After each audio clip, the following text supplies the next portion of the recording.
Students, welcome to SRS IAS and law academy.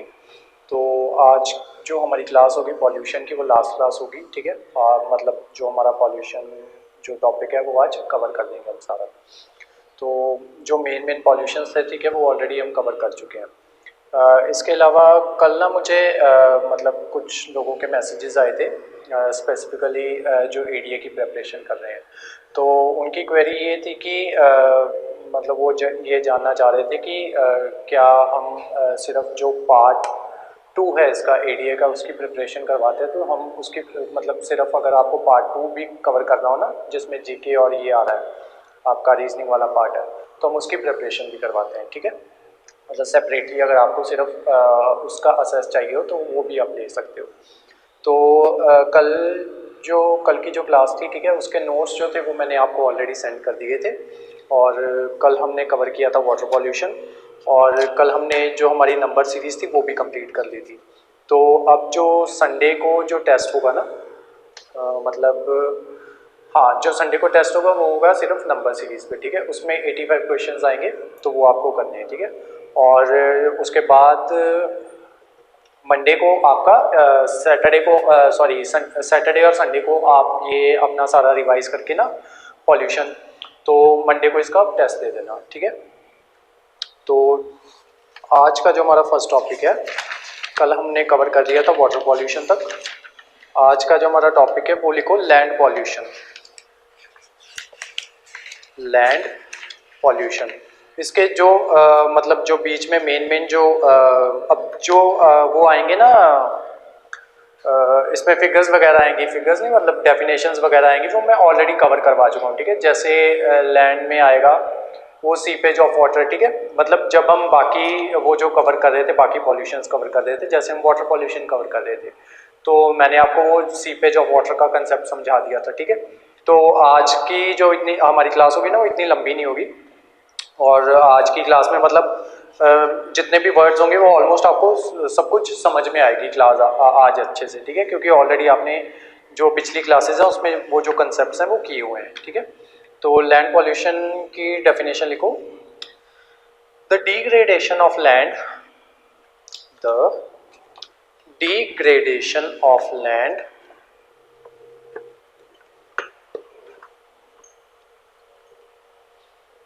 by depositing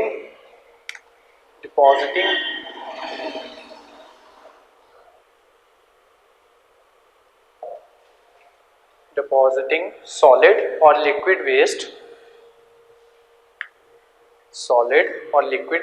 in a manner that it will contaminate the soil and groundwater अब लिखो इसके sources. इसके जो sources है ना वो ऑलरेडी आप कवर कर चुके होगे, ठीक है। अभी मैं बताता हूँ, आप समझ जाओगे। सबसे पहले लिखो एग्रीकल्चर वेस्ट।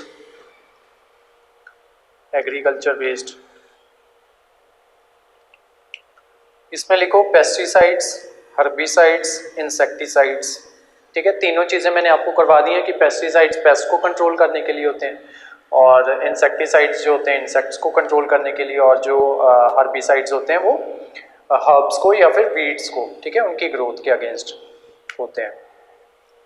नेक्स्ट लिखो इंडस्ट्रियल वेस्ट। सोर्सेज में इंडस्ट्रियल वेस्ट, उसमें लिखो fly ash, chemicals etcetera. Next लिखो पेट्रोलियम रिफाइनरी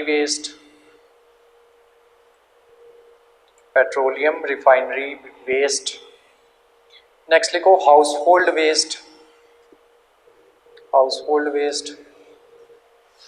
हाउसहोल्ड वेस्ट में आ जाते हैं जो हमारे क्या कहते हैं प्लास्टिक बॉटल्स हो गई, कवर्स हो गए, ठीक है, वो सब आ जाते हैं उसमें। Kitchen waste, next kitchen waste. Electronic waste में आ जाते हैं वो जो आप जैसे मान लो आपका रिमोट ख़राब हो गया, ठीक है, तो आप क्या करते हो कि उस रिमोट को कचरे में फेंक देते हो। अब उसमें ना बहुत से केमिकल्स होते हैं, तो वो जो अब उन पे जब पानी पड़ेगा, ठीक है, वो पानी धीरे धीरे रिसता रिसता सॉइल में जाएगा, ठीक है, वो सॉइल को डिग्रेड करेगा। कहाँ थे हम? इलेक्ट्रॉनिक वेस्ट पे। नेक्स्ट लिखो बायोमेडिकल वेस्ट। बायोमेडिकल वेस्ट, ठीक है, इसमें कॉटन स्वैब्स आ जाती हैं, कॉटन स्वैब्स, कॉटन स्वैब्स, ठीक है। फिर इसमें और आ जाते हैं, सिरिंजेस आ जाती हैं, ठीक है। और इसमें आ जाते हैं जो आपके वो जो दवाइयों के वो जो रैपर्स नहीं होते, ठीक है, जिसमें दवाइयाँ पैक होती हैं, वो सब आ जाते हैं, ठीक है। नेक्स्ट लिखो कॉजेज। ये तो सोर्सेज थे, अब लिखो कॉजेज। सबसे पहला लिखो waste disposal. Causes, waste disposal. Waste disposal समझते हो ना कि मतलब जो वेस्ट था, ठीक है, उसके ह्यूज डंप्स बना देते हैं हम यहाँ पे, कहीं पे भी शहर के बाहर या कई बार शहर के अंदर ही बना दिए जाते हैं, ठीक है, उसको कहते हैं वेस्ट डिस्पोजल्स। नेक्स्ट लिखो माइनिंग एक्टिविटीज़। जैसे हमारा पंजाब है, यहाँ पे तो मतलब इतनी माइनिंग होती नहीं है, जैसे जहाँ पे माइंस पाई जाती है ना जिन स्टेट्स में, जैसे झारखंड हो गई, उत्तराखंड हो गई, और उसके अलावा बिहार में भी माइंस हैं, ठीक है, और उड़ीसा के जो उड़ीसा का जो वेस्टर्न बॉर्डर है, ठीक है, उस पे भी माइंस हैं। तो मतलब वो छोटा नागपुर वाला एरिया पड़ जाता है वो सारा, ठीक है, सॉरी बुंदेलखंड वाला एरिया पड़ जाता है वो। तो वहाँ पे माइंस बहुत ज़्यादा हैं, जिस वजह से क्या होता है कि वहाँ से ना जो लैंड पॉल्यूशन वो बहुत क्रिएट करते हैं। जब वो माइनिंग करते हैं ना, तो उससे बहुत सा जो मेटल्स निकलते हैं वो अच्छे से उसको एक्सट्रैक्ट नहीं कर पाते, जिस वजह से वो जो हमारी लैंड होती है उसी में वो हो जाता है, उसको डिग्रेड करता रहता है। नेक्स्ट लिखो अर्बनाइजेशन, ठीक है, urbanisation, population, population, agriculture practices. Agriculture practices में वही आ जाएगा कि हम हैवी यूज़ करने लगे हैं इसका, एनपीके का, ठीक है, पेस्टिसाइड्स का, इंसेक्टिसाइड्स का, हर्बिसाइड्स का, वीडिसाइड्स का, ठीक है। नेक्स्ट लिखो इंडस्ट्रियलाइजेशन, इंडस्ट्रियलाइजेशन। नेक्स्ट लिखो डिफॉरेस्टेशन। नेक्स्ट लिखो डेजर्टिफिकेशन। नेक्स्ट लिखो सॉयल इरोजन, सॉयल इरोजन।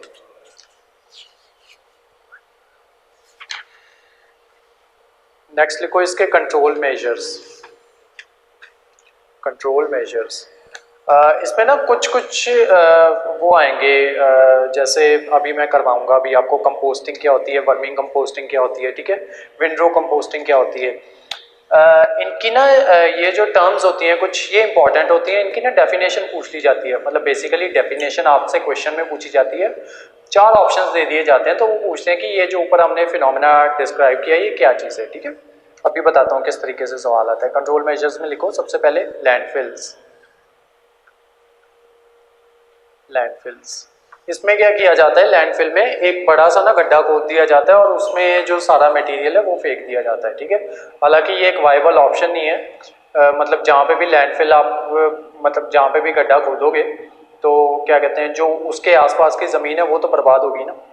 तो मतलब एक जगह से उठा के उसका ऑल्टरनेटिव कर दिया गया है कि एक जगह से जो पूरा कचरा है उसको उठा के दूसरी जगह पे वो कर दिया जाता है, डंप कर दिया जाता है। सेकेंड लिखो कंट्रोल मेजर्स में composting, composting.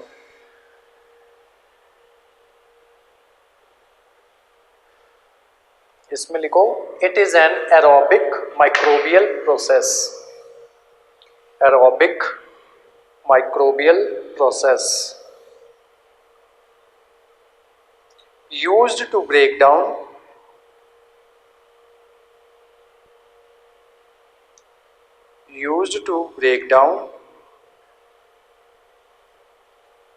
organic matter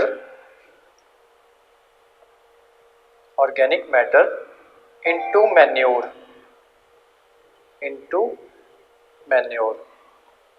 aerobic process वो होता है जो ऑक्सीजन की प्रेजेंस में हो, ठीक है। एक होता है एनारोबिक, ठीक है, वो होता है in the absence of oxygen, ये भी करवाऊंगा, अभी आगे आएगा। कंपोस्टिंग में क्या होता है कि हम ना जो हमारा ऑर्गेनिक मैटर होता है, ऑर्गेनिक मैटर मैंने आपको बताया था ना कि सारी ऐसी चीज़ें जो नेचर ने बनाई हुई हैं, ठीक है, वो सारी ऑर्गेनिक चीज़ें हैं। जैसे कि ऑर्गेनिक मैटर में आ जाएगा जो आपकी पुरानी सब्जियां हैं, ठीक है, वो सब आ जाएंगी, पुराने पत्ते हैं वो सब आ जाएंगे, ठीक है। और उसके अलावा ऑर्गेनिक मैटर में और क्या क्या आ सकता है, जूट के बैग्स आ सकते हैं, ठीक है। तो इन सबको क्या किया जाता है, इन सबको इकट्ठा करके ना एक डंप में डाल दिया जाता है और ना उसके ऊपर ना कुछ वो छोड़ दिए जाते हैं, जैसे आगे जाके मैं करवाऊंगा, वर्म्स छोड़ दिए जाते हैं, उसको वर्मिंग कंपोस्टिंग कहते हैं, जैसे अर्थ वर्म्स छोड़ दिए जाते हैं। तो वो क्या करते हैं, और उसके ऊपर ना थोड़े वो कर दिए जाते हैं, थोड़ा सा पानी छिड़क दिया जाता है और कुछ ना कैटलिस्ट होते हैं, मतलब वो एज ए कैटलिस्ट एक्ट करते हैं, कुछ वो कर दिए जाते हैं, केमिकल्स उसके ऊपर फेंक दिए जाते हैं, जो कि ना तो उसको सॉइल के लिए हार्मफुल होते हैं, ना ही इसके लिए अर्थवॉर्म के लिए, ठीक है। तो ये क्या करते हैं कि ये बल्कि अर्थवॉर्म की हेल्प करते हैं, और ये जो केमिकल्स होते हैं ये क्या करते हैं, उसको डिकम्पोज, अर्थवॉर्म जो है वो असल में तो वही डिकम्पोज करेगा उसको, ये जो ऑर्गेनिक मैटर है, ये जो केमिकल्स होते हैं, ये जो एज ए कैटलिस्ट एक्ट करते हैं, ये क्या करते हैं, ये अर्थवॉर्म को मतलब हेल्प करते हैं कि वो जल्दी से जल्दी उसको डिकम्पोज कर पाए, ठीक है। तो ये होती है कंपोस्टिंग। कंपोस्टिंग में आगे जाके लिखो vermi composting. Vermi composting, vermi composting उसको कहते हैं कि जब जो डिकम्पोजिशन है ना with the help of earthworm की जाए। वर्मी कंपोस्टिंग में लिखो decomposition with the help of earthworms.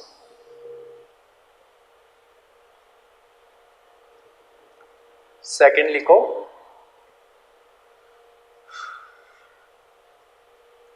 Windrow composting, WINDROWS, विंड्रोज composting.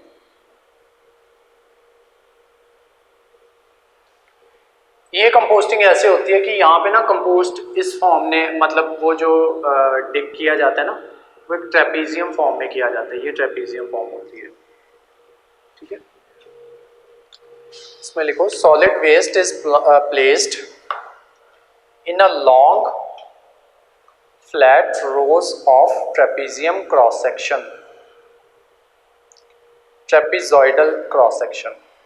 दोबारा से लिखो विंड्रो कंपोस्टिंग में solid waste is placed in long flat rows of trapezoidal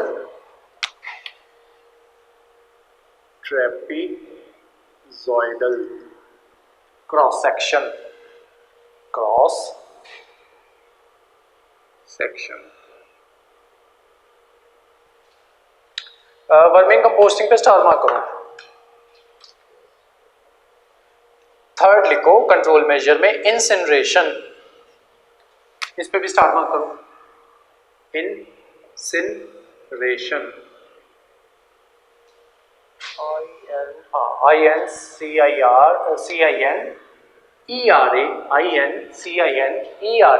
INCINERATION, incineration.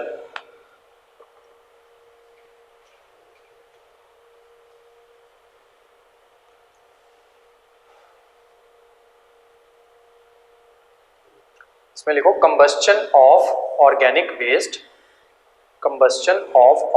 Waste, in incinerator, ठीक है। इसमें क्या करते हैं, सॉलिड वेस्ट को इंसिनरेटर में डाल के उसको आग लगा दी जाती है, उसको कहते हैं इंसिनरेशन।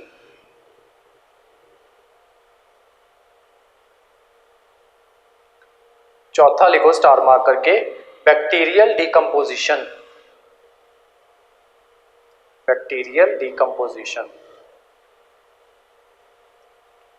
इसमें बैक्टीरिया के हेल्प से जो ऑर्गेनिक वेस्ट होगा उसको किया जाएगा, ठीक है। जितना भी ये जो वेस्ट है ना, ऑर्गेनिक वेस्ट है, ठीक है, इसको किसी ना किसी तरीके से मिटाने का कोई ना कोई ऑल्टरनेटिव है, ठीक है। हम ये बार बार कहते हैं कि प्लास्टिक वेस्ट को बंद करना है या प्लास्टिक को बैन करना है, वो उसका रीज़न यही है कि ये जो प्लास्टिक वेस्ट हो गया ना, या ये सब हो गए, ये आ जाते हैं इनऑर्गेनिक वेस्ट में, ठीक है। प्लास्टिक वेस्ट हो गया या रेडियो एक्टिव हो गए मटेरियल्स हो गए, या फिर जो हमारे हैवी मेटल्स होते हैं, ये सब आ जाते हैं उसमें इनऑर्गेनिक वेस्ट में, ठीक है। इसको ना डिकम्पोज करने के तरीके एक तो बहुत मुश्किल है, ठीक है, और मतलब ऐसा सच अभी कोई तरीका है नहीं कि जिससे कि उसको डिकम्पोज करने के बाद भी ना जैसे कोई भी मतलब वो ना रह जाए। जैसे कि नॉर्मल तरीके हैं प्लास्टिक को डिकम्पोज करने के, लोग क्या करते हैं उसको आग लगा देते हैं। अब उससे होगा क्या कि प्लास्टिक एक तो डिकम्पोज तो हो जाएगी, ठीक है, लेकिन एक तो वो पूरी तरह से डिकम्पोज नहीं होगी, ठीक है। मान लो इतना बड़ा प्लास्टिक का टुकड़ा है, मान लो इतना बड़ा प्लास्टिक का टुकड़ा है, इसको आग लगा दोगे, वो होने के बाद ना मतलब सिकुड़ के इतना हो जाएगा, लेकिन जब इससे आग लगाओगे ना तो ये गैसेस जो हार्मफुल गैसेस है वो उसमें कॉज करेगा, ठीक है, एयर में, तो उससे एयर पॉल्यूशन होगा, ठीक है। हम लैंड वेस्ट तो इस प्लास्टिक का कम कर देंगे, ठीक है, लेकिन वो कॉज करेगा एयर पॉल्यूशन, ठीक है। लेकिन ये जो दूसरे हैं ना, ये तो हो गया इनऑर्गेनिक का, लेकिन ये जो दूसरे ऑर्गेनिक हैं, ठीक है, या ऑर्गेनिक पॉल्यूटेंट्स हैं, इनको खत्म करने का तरीका है हमारे पास, ठीक है। मतलब ये इतना वो नहीं है कि मतलब इतना पॉल्यूशन कॉज करे, ठीक है। तो इसी वजह से प्लास्टिक बैन की बात कही जाती है। तो बैक्टीरियल डिकम्पोजिशन पे लिखो, हाँ, डिकम्पोज बाय बैक्टीरिया, ठीक है। आई थिंक लिखवा दिया है मैंने ये, या लिख लो दोबारा अगर नहीं लिखवाया तो। Organic waste is decomposed with the help of bacteria. Next लिखो कंट्रोल मेजर्स में स्टार मार्क करके पाइरोलिसिस, PYROLYSIS, पाइरोलिसिस, इस पे स्टार मार्क करो। इसमें लिखो it is a breakdown of solid waste, it is a breakdown of solid waste by heat in the absence of oxygen, ठीक है। तो ये कौन सी रिएक्शन होगी? Anaerobic reaction.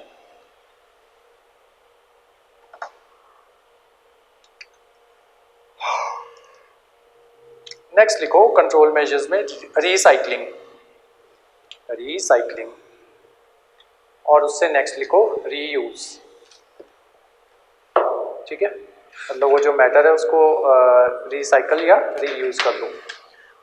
जो आपका ये लैंड पॉल्यूशन है ना, इसमें जो मेन इंपॉर्टेंट चीज़ें, एक तो कंपोस्टिंग इंपॉर्टेंट है, ठीक है, वर्मी कंपोस्टिंग इंपॉर्टेंट है, इंसिनरेशन इंपॉर्टेंट है, पायरोलिसिस इंपॉर्टेंट है, ठीक है, और बैक्टीरियल डिकम्पोजिशन इंपॉर्टेंट है। इस पे सवाल जनरली ऐसे बन जाते हैं कि वो आपसे पूछ लेते हैं कि 4 ऑप्शंस दे देंगे, उसमें से पूछ लेंगे कि इन चारों में से कौन सा जो ऑप्शन है वो नहीं है, जिससे मतलब कौन सा कंट्रोल मेजर नहीं है, ठीक है। तो ये जो नाम, जब अगर तो नाम ये सुने नहीं होते आपने, ठीक है, फिर तो मतलब उसको सॉल्व करना ही बहुत मुश्किल हो जाता। अब ये नाम आपको पता है ना कि पायरोलिसिस क्या होता है, इंसिनरेशन क्या होता है, वर्मी कंपोस्टिंग क्या होती है, ठीक है, और वर्मी कंपोस्टिंग पे सवाल पहले भी पूछ चुकी है पीपीएससी, ठीक है। तो उसमें जो इनकरेक्ट होगा, ठीक है, इनमें से जो आपको नहीं आ रहा होगा, ठीक है, एक अजीब सा कोई भी नाम डाल देंगे आपको, या कुछ कोई ऐसा कंट्रोल मेजर डाल देंगे कि जो इससे रिलेट ना करता होगा, ठीक है। तो आपका जो राइट आंसर होगा वो वही होगा। उसके अलावा इनकी डेफिनेशंस पूछ सकते हैं, ठीक है, इनकी डेफिनेशन दे देंगे, फिर 4 ऑप्शन दे देंगे कि बताओ कि ये कौन सा वो है, कौन सा मेथड है। मान लो ऐसे ही पूछ लें आपको कि अगर डिकम्पोजिशन हो रही है with the help of earthworms, ठीक है, तो इस फिनोमिना को या इस कंसेप्ट को क्या कहेंगे, ठीक है। तो 3 ऑप्शंस दे देंगे, चौथा वर्मी कंपोस्टिंग दे देंगे। इस तरीके के सवाल बनते हैं। नेक्स्ट लिखो सॉइल पॉल्यूशन, लैंड पॉल्यूशन के बाद लिखो सॉइल पॉल्यूशन। ऑलमोस्ट दोनों सेम ही है, ठीक है, सेम ही बातें हैं।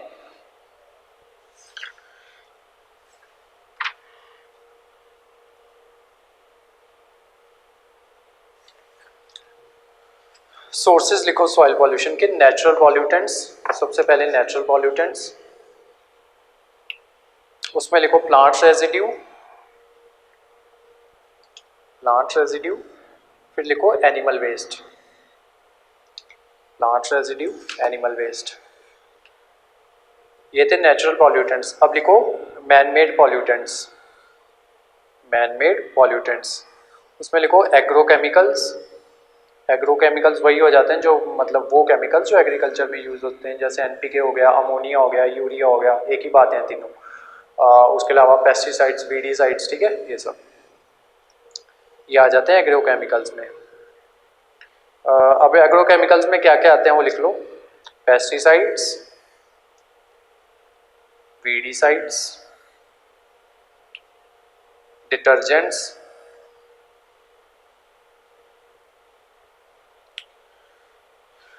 ये हो गया एग्रोकेमिकल्स। नेक्स्ट लिखो industrial waste, industrial waste, radioactive waste, radioactive waste, acid rain. Acid rain का कंसेप्ट मैंने कल या परसों समझाया था आपको,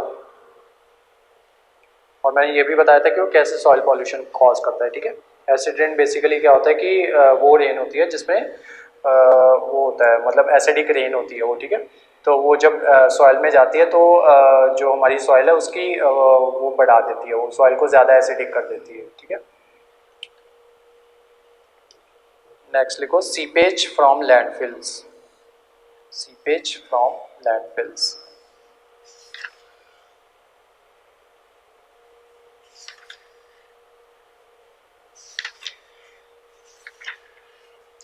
नेक्स्ट लिखो solid waste management, solid waste management.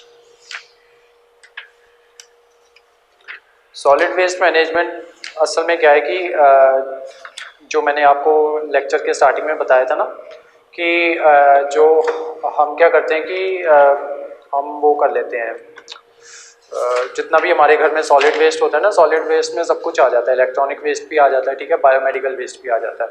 हम क्या करते हैं कि हम उसको ऐसे बाहर फेंक देते हैं। ठीक है, या अगर हम म्यूनसिपैलिटी को भी देते हैं तो वो क्या करते हैं, वो एक जगह पे जाके उसको डंप कर देते हैं। ठीक है, तो जो सरकार है ना उसने कुछ पॉलिसीज़ लेके आई है जिसको उसके वो बोला जाता है सॉलिड वेस्ट मैनेजमेंट रूल्स लेके आई है सरकार अपने। ठीक है, तो ये क्योंकि करंट उसमें करंट से लिंक होता है ना ये टॉपिक, तो इसलिए करवा रहा हूँ आपको। तो इसमें सरकार ने जो इनिशिएटिव लेके आए हैं ना उसमें वो देख लो, सरकार का जो इनिशिएटिव है इसमें लिखो initiative taken by states and UTs.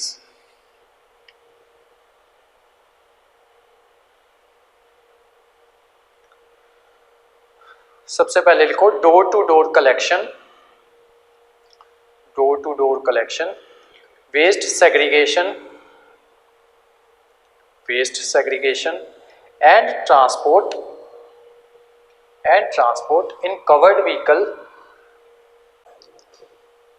in all urban local bodies, in all urban local bodies। Door to door collection का मतलब समझ गए होंगे। ठीक है, कि आपके घर के हर घर के सामने गाड़ी आएगी। ठीक है, म्यूनसिपैलिटी की।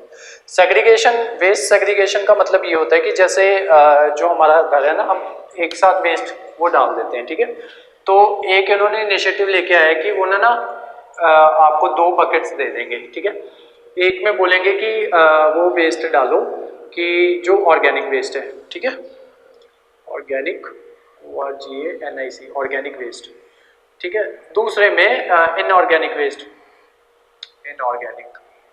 तो जो ये होगा इसमें सारा वो जाएंगे, मतलब आपकी जो सब्जियों का वेस्ट हो गया। ठीक है, जितने भी मैंने आपको ऑर्गेनिक वाले बताए इसमें जाएंगे सारे प्लास्टिक वाली चीज़ें या बायोमेडिकल वेस्ट हो गया। ठीक है, तो इसमें ना सरकार ने 2 तरीके से लेके आई है इसको। एक तो उसने बोल दिया कि अपने वेस्ट को आप खुद ही सेग्रीगेट कर दो। ठीक है, दूसरा उन्होंने क्या बोला है कि मतलब जहाँ पे ये पॉसिबल नहीं है, पॉसिबल तो वैसे जो इंसान पढ़ा लिखा नहीं है ना उसके लिए मतलब वो खुद ही सेग्रीगेट नहीं कर पाता। ठीक है, उसको समझ नहीं होती इतनी। दूसरी बात, कई बार लोग इतने वो होते हैं ना, आलसी होते हैं कि वो खुद ही नहीं इसको सेग्रीगेट करना चाहते। तो सरकार ने इसके लिए क्या किया है कि उन्होंने बोला है कि जो जब एक पर्टिकुलर गाड़ी है मान लो। ठीक है, जब वो फुल हो जाएगी ना तो उसको क्या करेंगे कि वो एक जगह पे उसको डंप करेंगे। ठीक है, वहाँ से जो सारा वेस्ट है ना उसको सेग्रीगेट करेंगे। ठीक है, जो तो ऑर्गेनिक है उसको अलग तरीके से डिकम्पोज करेंगे और जो इनऑर्गेनिक है उसको अलग तरीके से डिकम्पोज करेंगे। ये था वेस्ट सेग्रीगेशन। और उसके बाद उसको ट्रांसपोर्ट करेंगे। ठीक है, ट्रांसपोर्ट इन कवर्ड व्हीकल, ये भी समझ गए होंगे। नेक्स्ट लिखो land for waste processing, land for waste processing facilities have been identified in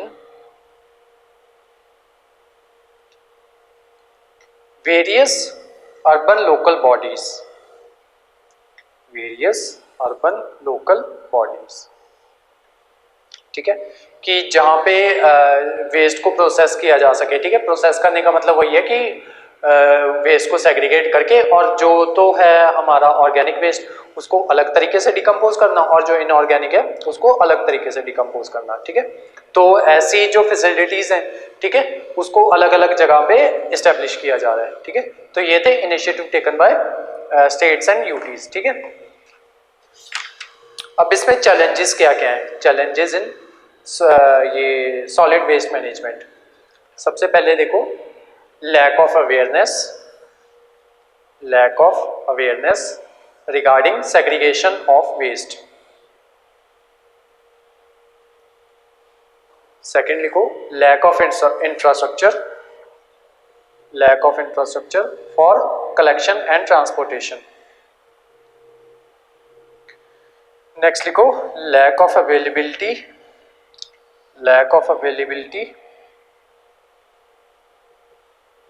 of land for waste processing facilities. Next लिखो, rural areas are not covered in most of the states and UTs.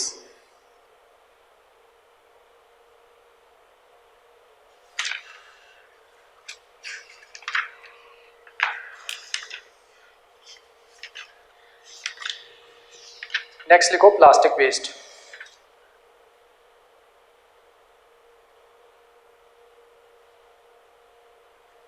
Plastic waste,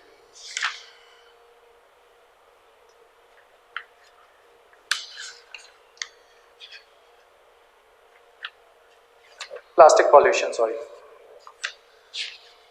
plastic pollution. Definition लिखो, the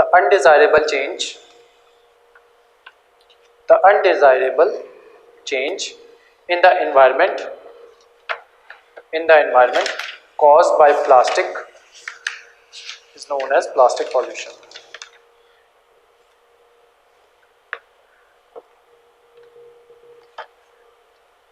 Plastic pollution.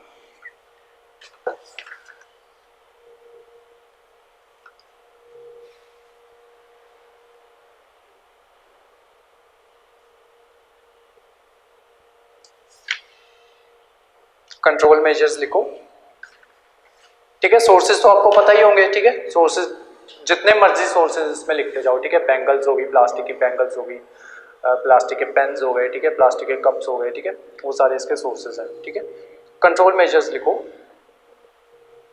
इसको control कैसे किया जा सकता है। सबसे पहले, reduction in use of plastics. Second, proper recovery. Third, innovative plastic products।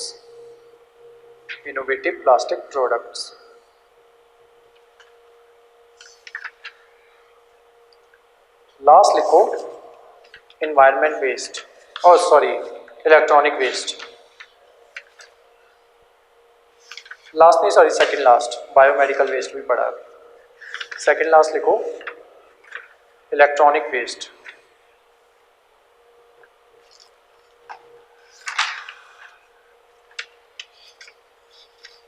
इसको ई वेस्ट भी कहते हैं,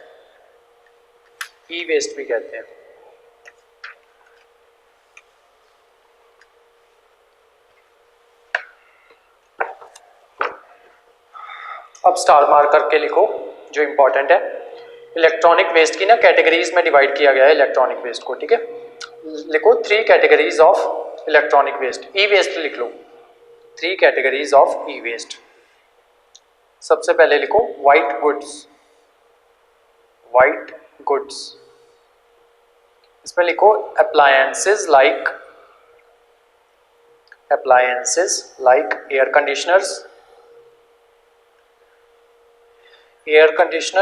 refrigerators, washing machines, dishwashers etcetera.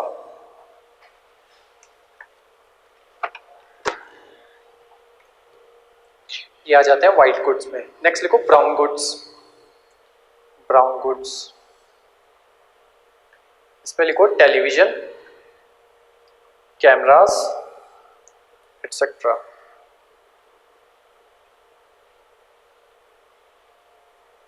Third लिखो ग्रे गुड्स। ग्रे गुड्स इस पे तीनों पे ना स्टार मार्क कर लेना। एक तो आपसे ये पूछा जा सकता है कि जो इलेक्ट्रॉनिक वेस्ट है उसको किस कैटेगराइज में, किन कैटेगरीज में डिवाइड किया जाता है। एक वो भी वाइट, ब्राउन और ग्रे, ठीक है। चौथा कलर आपको कोई और दे देंगे, ठीक है, उस पर सवाल पूछ लिया जाएगा। दूसरा, मान लो 4 ऑप्शंस दे देंगे, उनमें से पूछ लेंगे कि ये इलेक्ट्रॉनिक वेस्ट का पार्ट है तो ये किस कैटेगरी में आएंगे, ठीक है, वाइट गुड में आएंगे, ब्राउन गुड में आएंगे या ग्रे गुड में आएंगे, ठीक है। तो वो मैंने आपको बता दिया। ग्रे गुड के वो लिख लो, एग्जाम्पल्स लिख लो, computers, printers, scanners, mobile phones etcetera.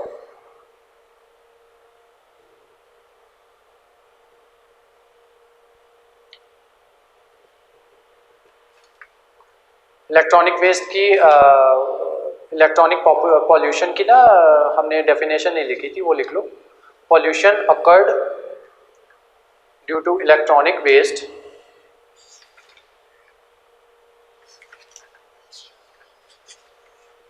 which can cause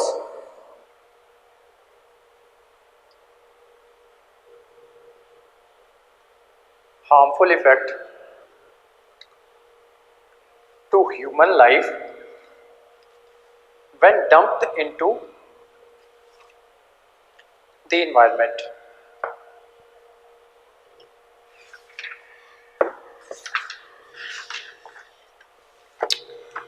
electronic waste में ना एक स्टार मार्क करके हेडिंग बनाओ।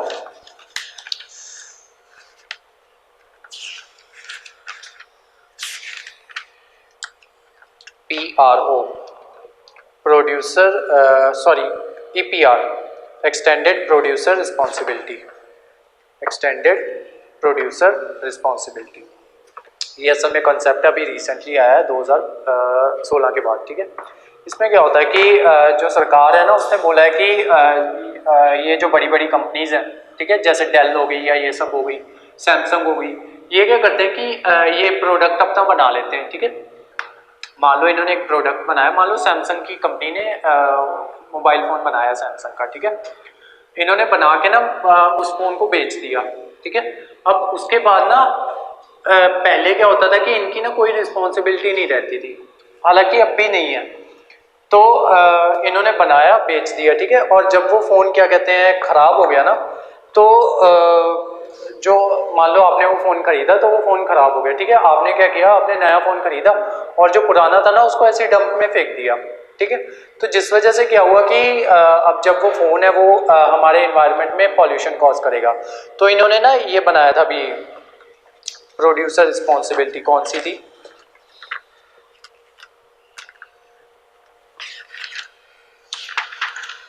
एक्सटेंडेड प्रोड्यूसर रिस्पॉन्सिबिलिटी, ठीक है। तो इन्होंने बोला है कि एक्सटेंडेड EPR एक्सटेंडेड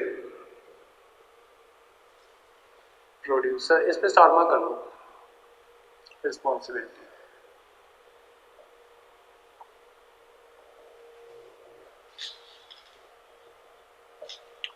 बस कंसेप्ट समझ लेना और अपनी वर्डिंग में लिख लेना, ठीक है। मैं समझा रहा हूँ आपको कंसेप्ट क्या है। तो सैमसंग था, ठीक है, सैमसंग, इसने बनाया फोन, ठीक है। आपने वो फोन खरीद लिया, ठीक है। अब आपका फोन हो गया खराब, तो आपने फोन जो था खराब फोन बाहर फेंक दिया एनवायरनमेंट में, ठीक है। सरकार कहती है कि सरकार ने ना सभी ये बड़ी कंपनीज हैं इनके सामने एक प्रपोजल रखा है। उन्होंने बोला है कि आप ऐसे करो, आप जो अपने डिस्ट्रीब्यूटर्स हैं ना, आप जो हमारी बात है ना उन तक पहुंचाओ, ठीक है। मान लो सैमसंग का एक डिस्ट्रीब्यूटर है अमृतसर में कहीं पे भी है, ठीक है। तो सरकार इन्होंने सैमसंग को सरकार ने बोला है कि आप ऐसे करो कि आप अपने डिस्ट्रीब्यूटर से बोलो कि अच्छा, और पीछे चलते हैं स्टोरी में। सरकार ने बोला ना कि आप ऐसे करो कि ये जो आपका जो वेस्ट हो रहा है, ठीक है, तो इसके खिलाफ ना आप मतलब कुछ करो, मतलब इसके उसमें कि जो इसमें वेस्ट जा रहा है इन्वायरमेंट में उसको हटाओ। तो ये जो कंपनीज है ना ये कहती है कि हमने तो अपना सामान ला के ना बेच दिया, अब जिसको बेचा है अब वो उसके साथ क्या करता है उस पे हम कैसे नजर रख सकते हैं, ठीक है। मतलब टेक्निकली वो जो पॉल्यूशन कॉज कर रहे हैं वो हम थोड़ी कॉज कर रहे हैं, वो तो जिसने खरीदा था उसने फेंका बाहर, ठीक है। वो टेक्निकली पॉल्यूशन तो वो कॉज कर रहे हैं। तो सरकार इनको कहती है कि आप ऐसे करो कि आप ना कुछ इनिशिएटिव रखो, आप ऐसे करो कि आप इनको बोलो कि मान लो ये फोन 50,000 का है ना, मान लो ये फोन 50,000 का है, आप जो अपने कस्टमर्स है ना उनसे 55,000 ले लो पहले, ठीक है। और उसको बोलो कि जब तेरा मोबाइल खराब हो जाए ना, ठीक है, तो हमसे क्या करना कि ये फोन है 50,000 का, तू हमें क्या करना कि हम अपने 50,000 रख लेंगे, तू हमसे 5,000 आके ले लेना, ठीक है। मतलब ये जो खराब फोन है ये तो हमें दे देना और ये 5,000 हमसे ले लेना, ठीक है। तो इससे एक चीज क्या होगी, एक तो जो ये पॉल्यूशन है, ठीक है, ये कॉज नहीं होगा। दूसरा, इसमें कुछ कंपोनेंट्स ऐसे होंगे जिनकी लाइफ होती है लाइफ टाइम तक, ठीक है, मतलब उनकी लाइफ काफी ज्यादा होती है कुछ कंपोनेंट्स की, तो वो जो कंपोनेंट्स हैं, ठीक है, एक तो वो रीयूज हो जाएंगे, ठीक है। दूसरे, अगर मान लो कि यही कंपनी क्या करती कि यही कंपनी ये खराब फोन को डंप कर देती, ठीक है, तो वो क्या होता है कि ये जो रीयूज होने वाले कंपोनेंट्स है ना वो भी साथ में डंप हो जाते हैं और वो भी इसका पार्ट बनते हैं हमारे पॉल्यूशन का, ठीक है। तो सरकार ने इसके लिए एक्सटेंडेड प्रोड्यूसर रिस्पॉन्सिबिलिटी का मतलब टेक्निकली यही है कि जो चीज प्रोड्यूस कर रहा है ना, जो प्रोड्यूस कर रहा है किसी चीज को, उसी की रिस्पॉन्सिबिलिटी बनती है, ठीक है। वो रिस्पॉन्सिबिलिटी एक्सटेंड होती है कहाँ से, इससे, ठीक है, इससे कंज्यूमर से वो रिस्पॉन्सिबिलिटी एक्सटेंड होती है कि ये जो इन्वायरमेंट में जा रहा था पॉल्यूशन उसको रोका जाए, ठीक है। तो यही चीज थी एक्सटेंडेड ये प्रोड्यूसर रिस्पॉन्सिबिलिटी, EPR। ये जो सरकार अपनी पॉलिसीज लेके आती है ना उसमें ये सारी टर्म्स होती हैं, ठीक है। तो मैं ये यहाँ से करवा रहा हूँ आपको, ये मैं बता भी देता हूँ कौन सी पॉलिसी में आया था ये, मतलब कौन सी पॉलिसी से रिलेटेड था।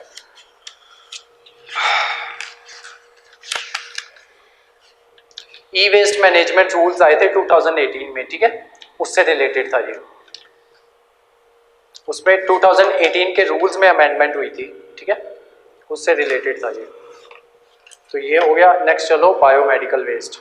अब इसमें दो चीज़ें इंपॉर्टेंट हैं, ठीक है, इलेक्ट्रॉनिक वेस्ट में दो चीज़ें इंपॉर्टेंट है। एक तो वो जो मैंने आपको वो करवाया जो 3 क्लासिक कैटेगरीज करवाई, ठीक है, वाइट गुड, ब्राउन गुड और ग्रे गुड्स। ग्रे गुड्स को पहचानने का तरीका ये है, देखो वैसे तो बेसिकली जो मैंने एग्जांपल्स करवाए ना इसी में से अगर सवाल आना हुआ तो इसी में से आएगा, आउट ऑफ नोवेयर कहीं से भी नहीं आता। देखो ग्रे गुड्स वो होते हैं कि जो ना थोड़े थोड़े टाइम बाद खराब होने लग जाते हैं। जैसे हमारा मोबाइल है, ठीक है, बेसिकली मोबाइल की जो लाइफ होती है ना 1 साल तक की होती है, ठीक है। जो बड़ी कंपनीज होती है ना वो मोबाइल की लाइफ इसी तरीके से बनाती है कि वो 1 साल तक चले, है ना। और लेकिन मतलब उसको घिस घिसा के लोग 2-3 साल चला लेते हैं, ठीक है। और लेकिन जो उसकी रियल लाइफ होती है वो 1 साल होती है। तो जिनकी लाइफ बिल्कुल कम होती है ना, अब जैसे कंप्यूटर्स होते हैं, इनकी लाइफ कंपेयर टू जो वो होते हैं हमारे दूसरे इक्विपमेंट्स होते हैं, इनके कंपैरिजन में इनकी लाइफ काफ़ी कम होती है। लेकिन अगर मोबाइल से कंपेयर किया जाए तो लैपटॉप या फिर कंप्यूटर्स की लाइफ ज़्यादा होती है। मतलब ग्रे गुड्स में वो सारे कंपोनेंट्स आ जाते हैं या वो सारे इक्विपमेंट्स आ जाते हैं जिनकी लाइफ टेक्निकली इलेक्ट्रॉनिक इक्विपमेंट्स है लेकिन उनकी लाइफ कम होती है, ठीक है। जैसे ब्रेड टोस्टर हो गया, ठीक है, ऐसी जितनी भी ये सारी होंगी ना गुड्स होंगे ये आ जाएंगे उसमें ग्रे गुड में। अब पहुंचते हैं उसमें वाइट गुड में। वाइट गुड में वो सब चीजें आएंगी कि जिनकी लाइफ इस तरीके से बनाई जाती है कि ये 20-25 साल तक निकाल जाए, ठीक है। तो ये सब उसमें आ जाते हैं वाइट गुड्स में। जैसे ये हो गए एयर कंडीशनर्स हो गए, रेफ्रिजरेटर्स हो गए, वॉशिंग मशीन्स हो गई, ठीक है, डिश वॉशर्स हो गए। और दूसरा, इनको बनाते टाइम ना इस चीज को ध्यान में रखा जाता है, एक ना BEE रेटिंग होती है। तो ये मैं आपको करवाऊंगा जब हम करेंगे ना क्लाइमेट चेंज या फिर नहीं, ये क्लाइमेट चेंज का पार्ट नहीं, हमारे इन्वायरमेंट का ही पार्ट है, ये मैं आपको करवाऊंगा, ठीक है। BEEE रेटिंग होती है तो वो दी जाती है, ठीक है। तो ये बेसिकली उसके लिए लाई गई थी BEEE रेटिंग, जो हमारे इलेक्ट्रॉनिक गुड्स है ना, जो घर में यूज होते हैं, ताकि वो कम एनर्जी कंज्यूम करें, ठीक है। आई थिंक ये क्लाइमेट चेंज का ही पार्ट है, हाँ। तो जो ये कंपोनेंट्स होते हैं ना, इस पे आपने देखा होगा कि जनरली स्टार मार्किंग की होती है, ठीक है। तो ऐसे कंपोनेंट्स जिन पे स्टार मार्किंग हो, या अभी तो वैसे टीवीज में भी आने लग गई है, तो ऐसे कंपोनेंट्स जिन पे स्टार मार्किंग हो तो उनको हम रखते हैं वाइट गुड्स में, ठीक है। इनको बनाते टाइम बेसिकली इस चीज का ध्यान रखा जाता है, मतलब बनाए इस तरीके से जाते हैं कि जो इनकी लाइफ हो ना काफी ज्यादा हो, ठीक है। तो ये सारे आ जाते हैं वाइट गुड्स में, और जो दोनों में नहीं आते ना वो डाल दो आप ब्राउन गुड्स में, ठीक है। जैसे टेलीविजन हो गया, कैमराज हो गए हमारे, ठीक है, ये ब्राउन गुड्स में आ जाते हैं। तो ये था इनको पहचानने का तरीका। और हाँ, नेक्स्ट लिखो biomedical waste. Biomedical waste definition लिखो, any waste that is generated during diagnosis,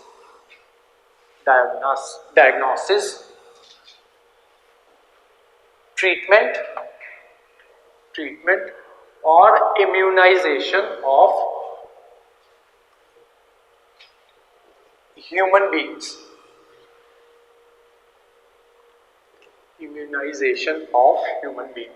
immunisation का मतलब होता है कि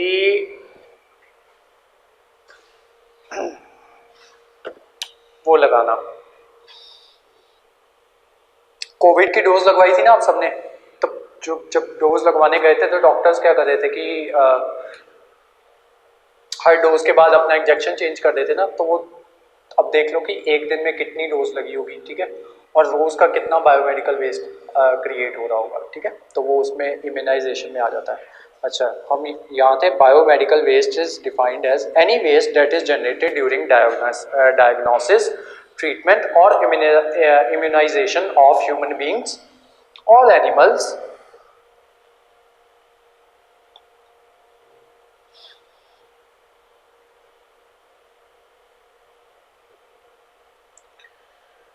in research activities, ठीक है। जितना भी ये वेस्ट जनरेट होगा वो बायोमेडिकल वेस्ट होगा, ठीक है। क्लासिफिकेशन लिखो इसकी, बायोमेडिकल वेस्ट की। असल में ना ये जो दूसरे वेस्ट होते हैं ना, ये ऐसा इतने इंपॉर्टेंट नहीं होते। मेनली जो आपके जो मेन इंपॉर्टेंट जो वेस्ट है ना, पॉल्यूशन है, सॉरी, एक तो एयर पॉल्यूशन है, दूसरा वाटर पॉल्यूशन है। अब air pollution compare to water pollution वो ज़्यादा ज़रूरी है। रीज़न बीइंग कि जो हमारी सरकार है ना, वो वाटर पॉल्यूशन पे इतना ज़्यादा ध्यान नहीं दे रही है एज़ कम्पेयर टू ये जो है हमारा एयर पॉल्यूशन, ठीक है। आप जनरली देखते होंगे कि एयर पॉल्यूशन पे कोई ना कोई न्यूज़ आई रहती है, ठीक है, लेकिन वाटर पॉल्यूशन पे अभी सरकार का इतना ध्यान नहीं है। अगर इस पे मतलब मेनली जो न्यूज़ में रहता है ना, वो एक ही प्रोजेक्ट है, नमामि गंगे, ठीक है। वो भी बहुत पहले उसमें न्यूज़ में आना बंद हो गया, क्योंकि जो इसने अपने टारगेट्स थे ना वो कंप्लीट कर दिए थे। नमामि गंगे बेसिकली प्रोजेक्ट था कि एक तो जो रिवर गंगा है ना हमारी, एक तो उसको साफ करना है, ठीक है, तो वो उन्होंने ऑलरेडी कर लिया था। उसके अलावा इन्होंने अपने गोल्स बढ़ा दिए, तो उन्होंने बोला कि जो गंगा के आसपास है ना, वो करने हैं, पेड़ लगाने हैं, ठीक है, फॉरेस्टेशन करनी है गंगा के आसपास। तो बेसिकली इतना ही था, ठीक है। तो जो दोनों इसके टारगेट थे वो ऑलमोस्ट कंप्लीट हो गए थे, ठीक है। या कई बार क्या होता है कि मतलब पेपर्स में दिखाने के लिए, सरकारी कागजों में दिखाने के लिए उस टारगेट्स को कंप्लीट करके कर दिया जाता है, और वो जो प्रोजेक्ट होता है वो ठंडे बस्ते में चला जाता है, ठीक है। तो अभी मेनली जो सबसे इंपॉर्टेंट आपका चल रहा है ना, वो चल रहा है एयर पॉल्यूशन, ठीक है। तो अगर पॉल्यूशन में से कहीं पे भी आप क्वेश्चन एक्सपेक्ट कर रहे हो ना, तो वो एयर पॉल्यूशन से रिलेटेड आएगा, नंबर 1। नंबर 2 वो रिलेटेड आएगा जो मैं आपको टेबल्स करवाए हैं, ठीक है, सोर्सेज और वो वाले कौन सी डिजीज करते हैं, ठीक है, कॉज करते हैं, ठीक है। बस इसमें यही इंपॉर्टेंट होता है। ये जो मैं आपको करवा रहा हूँ ना, ये सिर्फ मैं इसलिए करवा रहा हूँ क्योंकि ये पॉल्यूशन का पार्ट है। अब पॉल्यूशन का पार्ट है तो मतलब मेरी रिस्पॉन्सिबिलिटी बनती है कि मैं आपको सारा जितना भी पॉल्यूशन में जो जो चीज़ें आती हैं वो मैं आपको कवर करवाऊँ, ठीक है। लेकिन एग्जाम पॉइंट ऑफ व्यू से देखो तो जो मोस्ट इंपॉर्टेंट चीज़ें हैं वो मैं आपको जो हमारी स्टार्टिंग की क्लासेस थी उसमें करवा चुका हूँ, ठीक है। पर जिसको खराब किस्मत का पता नहीं होता, हो सकता है इसमें से भी सवाल आ जाए, ठीक है। क्लासिफिकेशन लिखो, क्लासिफिकेशन ऑफ बायोमेडिकल वेस्ट। सबसे पहले लिखो infectious waste, infect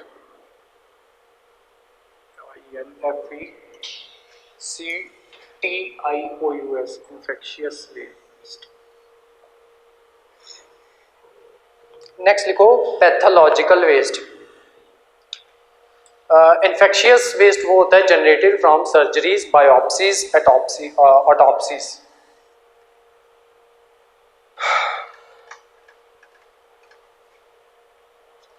pathological waste इसमें आ जाते हैं human tissues, organs and fluids, ठीक है। फ्लूइड्स में जैसे ब्लड हो गए, ठीक है, या अदर बॉडी फ्लूइड्स आ गए।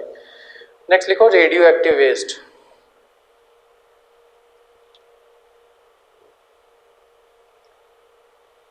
नेक्स्ट लिखो फार्मास्यूटिकल वेस्ट, PHARMA,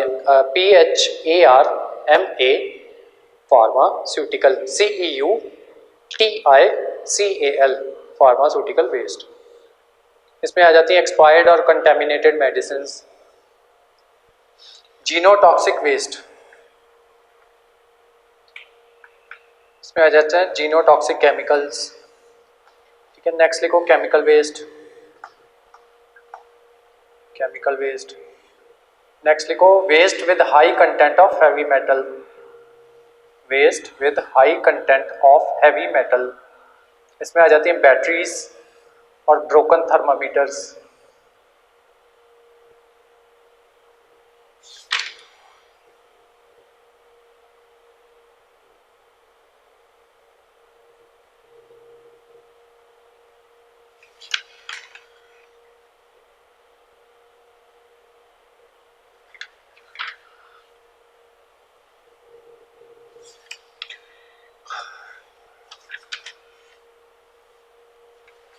नेक्स्ट लिखो rules related to biomedical waste management in India.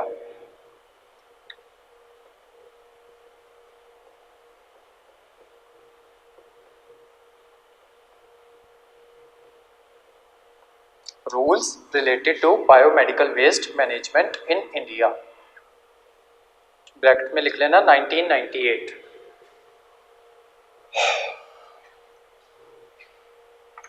Table बना लो, एक 3 कॉलम्स बना लो। इधर लिखो कलर कोडिंग,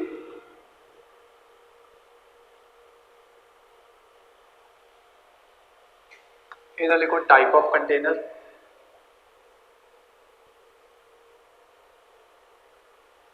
इधर लिखो कैटेगरी। कलर कोडिंग में सबसे पहले लिखो येलो,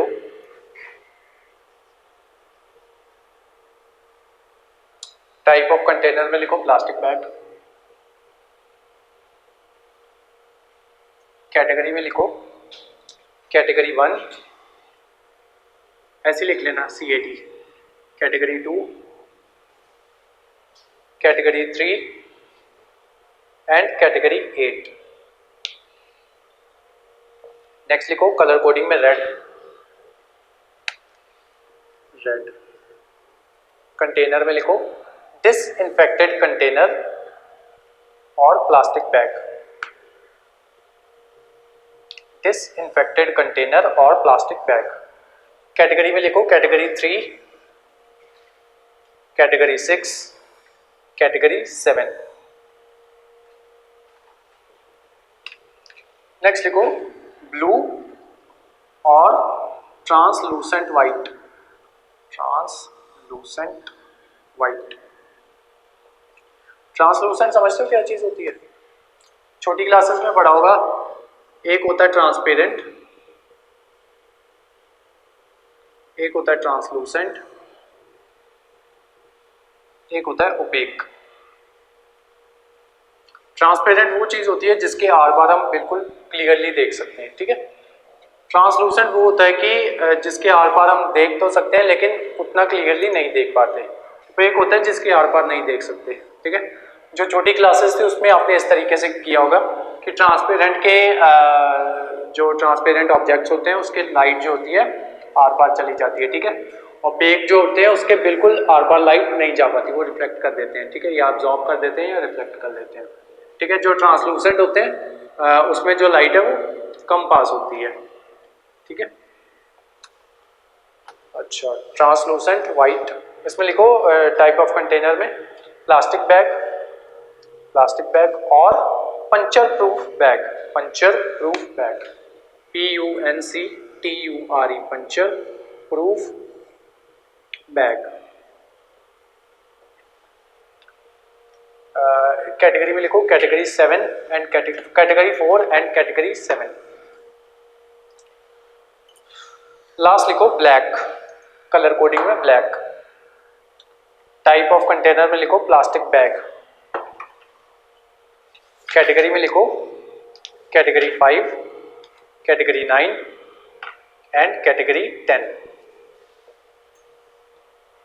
तो इसी के साथ जो आपका टॉपिक है पॉल्यूशन का वो ख़त्म हो जाता है और इसका टेस्ट जो है वो आपका होगा मंडे को, ठीक है। और इस क्लास के जो नोट्स हैं वो मैं भेज दूंगा आपको, और उसके अलावा वो मैं आपको बता ही चुका हूँ कि जो ADA वाले बच्चे हैं, ठीक है, कि अगर आपको सिर्फ पार्ट 2 का जो क्वेश्चंस हैं, पार्ट 2 का जो सिलेबस है वो कवर करना हो तो वो भी आप अलग से कवर कर सकते हो, ठीक है। उसकी बड़ी नॉमिनल सी फीस है, इतनी कोई खास फीस नहीं है उसकी, तो वो आप कवर कर सकते हो, मतलब पार्ट 2 में जो आएगा। और उसके अलावा जो हमारी PPSC है उसने और पोस्ट निकाली है इसी की, हमारे इसकी शायद आई थिंक लीगल ऑफिसर या लीगल एडवाइज़र ऐसे करके पोस्ट हैं कुछ, तो उसमें जो सिलेबस है वो भी ऑलमोस्ट सेम है, ठीक है। तो बेसिकली जो PPSC ने जितने भी ये जो लॉ वाले बच्चों के लिए जितने भी पेपर्स निकाले हैं ना उसमें उसने एक पार्ट 2 डाला हुआ है, ठीक है, जिसमें GK आएगी और आएगा आपका मैथ्स, ठीक है। तो सबका जो सिलेबस है ना सब में सेम है, ठीक है, जितने भी PPSC पेपर निकाल रही है। तो जो ये बेसिकली उसने डाल दिया पार्ट 2 करके, ठीक है। उसमें से 20 क्वेश्चंस आएंगे और 80 मार्क्स के, हाँ 4 मार्क्स का एक क्वेश्चन है, तो हाँ 80 मार्क्स आपके जो पार्ट 2 है उसमें से कवर होंगे, ठीक है। तो हम ये जो हमारा ये जो अभी कोर्स चल रहा है ये बेसिकली उसी के लिए है, ठीक है, कि मतलब जो उसमें उसने PPSC ने लिखा हुआ है ना कि पॉल्यूशन नहीं, एनवायरनमेंट कवर होना है, ठीक है। लेकिन PPSC ना अपने उसमें सिलेबस में इतना लिख के छोड़ दिया कि एनवायरनमेंट कवर करना है। अब जो एनवायरनमेंट में कवर क्या क्या करना है उसके बारे में PPSC ने कुछ नहीं बताया है। तो जो मेरे स्टूडेंट्स हैं मैंने उनको जो इसको डिकोड करके सिलेबस को मैंने उनको सिलेबस भेजा हुआ है, ठीक है। तो अगर क्या कहते हैं आप इसके बारे में और इन्फॉर्मेशन लेना चाहते हैं तो जो हमारा जो स्क्रीन पे नंबर शो है तो उस पर आप कांटेक्ट कर सकते हो, ठीक है।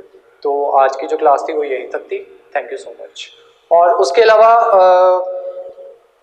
हाँ उसके अलावा मैंने आपको ये बताना है कि जैसे ये हमने पॉल्यूशन की क्लास, मतलब ये टेक्निकली एक तरीके से आप डेमो क्लास ही समझ लो। ये जो 3-4 क्लासेस थी ये हमारे एक टॉपिक की थी। तो जैसे ही हम मतलब हमने जो पिछली क्लासेस लगाई थी, जैसे उसकी थी क्लासेस हमारी इससे पहले पंजाब जीके की, Punjab history and Punjab GK की क्लासेस थी, तो उसमें से कुछ क्लासेस जो थी हमने वो सबके लिए रखी थी। उसी तरीके से अब जैसे हमने इन्वायरमेंट शुरू किया है तो उसका एक टॉपिक जो है वो हमने सबके लिए रखा है, ठीक है। और जो इसकी जो बाकी क्लासेस होंगी इन्वायरमेंट की वो जो हमारे रजिस्टर्ड स्टूडेंट है वो सिर्फ उन्हीं को शो होंगी। और उसके अलावा जैसे ही हम जो हमारा नेक्स्ट टॉपिक है वो स्टार्ट करेंगे वो देख लेंगे कि इंडियन हिस्ट्री स्टार्ट करना है या पॉलिटी स्टार्ट करना है, तो उसके अकॉर्डिंग देख लेंगे। उसकी भी जो कुछ क्लासेस होंगी स्टार्टिंग की एक आध टॉपिक जो होगा वो हम फ्री ऑफ कॉस्ट वो सबके लिए अपलोड कर देंगे यूट्यूब पे, ठीक है। और उसी तरीके से जो हमारा नेक्स्ट टॉपिक होगा इसी में उसकी भी क्लासेस ऐसे ही अपलोड कर दी जाएंगी। तो बस मैंने आपको यही बताना था। और कोई इन्फॉर्मेशन आपको चाहिए हो या किसी भी तरीके की हेल्प चाहिए हो किसी भी पेपर के रिलेटेड तो आप जो स्क्रीन पे दिया हुआ नंबर है उस पर कॉन्टैक्ट कर सकते हैं। और उसके अलावा जो हमारी फ्री ADA की मॉक टेस्ट सीरीज़ हमने शुरू की हुई है तो वो भी आप अटेंड कर सकते हो, वो भी फ्री ऑफ कॉस्ट है, ठीक है। उसके भी हम मतलब कोई चार्जेस नहीं ले रहे हैं आपसे। तो मतलब अगर ऑलरेडी 5 टेस्ट सॉरी 3 टेस्ट हो चुके हैं, ठीक है। चौथा टेस्ट जो होगा वो हमारा होगा इस संडे को, और जो उससे नेक्स्ट टेस्ट होगा वो पॉल्यूशन का होगा। तो पॉल्यूशन तो क्योंकि आप सबने कवर किया है, ठीक है, तो पॉल्यूशन का टेस्ट तो आप सभी लोग दे सकते हो। अदरवाइज भी कोई और टेस्ट भी आपको देने हो इसी से एडीए की टेस्ट सीरीज में, तो वो आप हमसे कांटेक्ट कर सकते हो, ठीक है। तो वो टेस्ट भी आप दे सकते हो। इसकी जो आंसर की होती है वो हम अपने जो टेलीग्राम ग्रुप है उस पर अपलोड कर देते होते हैं। उसके अलावा जो इसकी जो एक्सप्लेनेशन होती है कि मतलब अगर इस पर्टिकुलर क्वेश्चन का ये पर्टिकुलर आंसर था तो वो किस वजह से था, ठीक है, तो उसकी एक्सप्लेनेशन भी हम जिस दिन टेस्ट बनाते हैं ना उससे नेक्स्ट डे या उसी दिन शाम को अपलोड कर देते होते हैं, ठीक है। तो वो आप देख लीजिएगा, पिछले पुराने जो 3 टेस्ट हैं वो आपको टेलीग्राम पे मिल जाएंगे, ठीक है। अगर किसी बच्चे को चाहिए हो तो वो पर्सनली मैसेज कर जो स्क्रीन पे दिया हुआ नंबर है उस पर सॉरी डिस्क्रिप्शन बॉक्स में दिया हुआ नंबर है उस पर पर्सनली मैसेज करके तो वो टेस्ट भी ले सकता है, ठीक है। तो आपको जो आपका एग्ज़ाम है उसके लिए बेस्ट ऑफ लक। आज की क्लास यहीं तक थी। Thank you so much.